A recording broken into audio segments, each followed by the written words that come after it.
안녕하세요.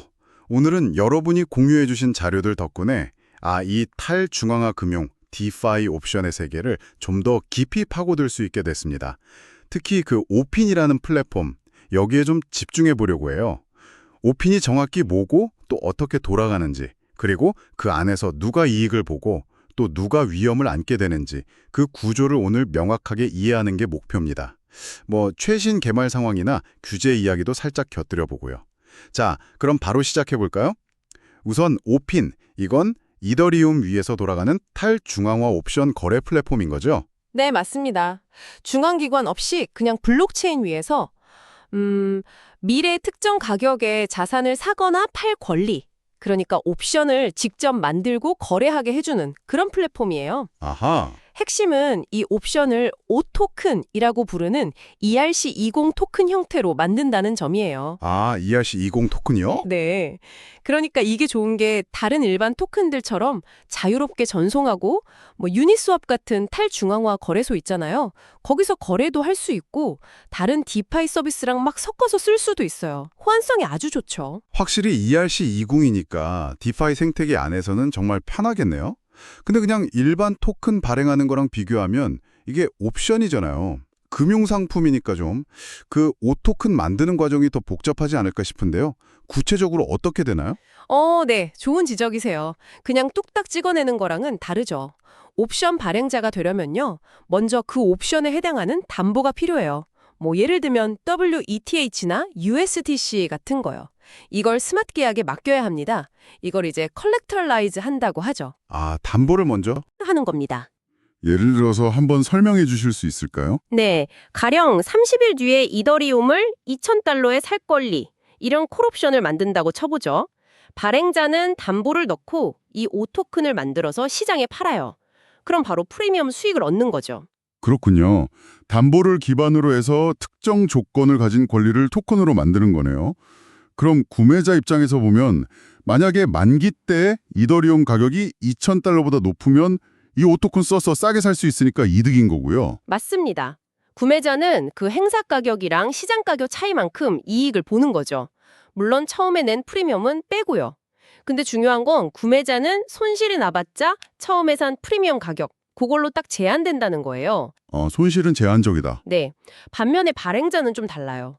최대로 벌 수 있는 수익은 미리 받은 프리미엄으로 딱 정해져 있는데 만약에 이더리움 가격이 예상과 다르게 막 엄청 올라버리면 시장가보다 훨씬 싼 2,000달러에 팔아줘야 하잖아요.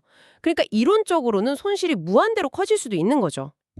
손실은 제한적인 구매자랑 수익은 제한적인데 손실은 클 수 있는 발행자라. 이 비대칭적인 구조가 진짜 흥미롭네요. 근데 발행자들은 왜 계속 옵션을 팔까요?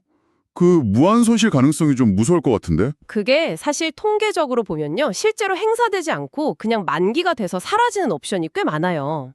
행사가 안 되는 경우가 많군요. 네. 그래서 발행자들은 옵션이 행사 안 되고 그냥 프리미엄 수익만 계속 쌓이는 걸 기대하는 거죠. 뭐랄까 약간 보험사가 보험료 계속 받는 거랑 비슷한 느낌? 근데 이게 또 디파이니까 효율성이 좋아서 잠재적으로 연 10%에서 30% 정도 수익률도 기대해 볼 수 있다고 해요. 물론 그만큼 갑작스러운 시장 변동에 대한 위험 관리가 훨씬 중요해지죠.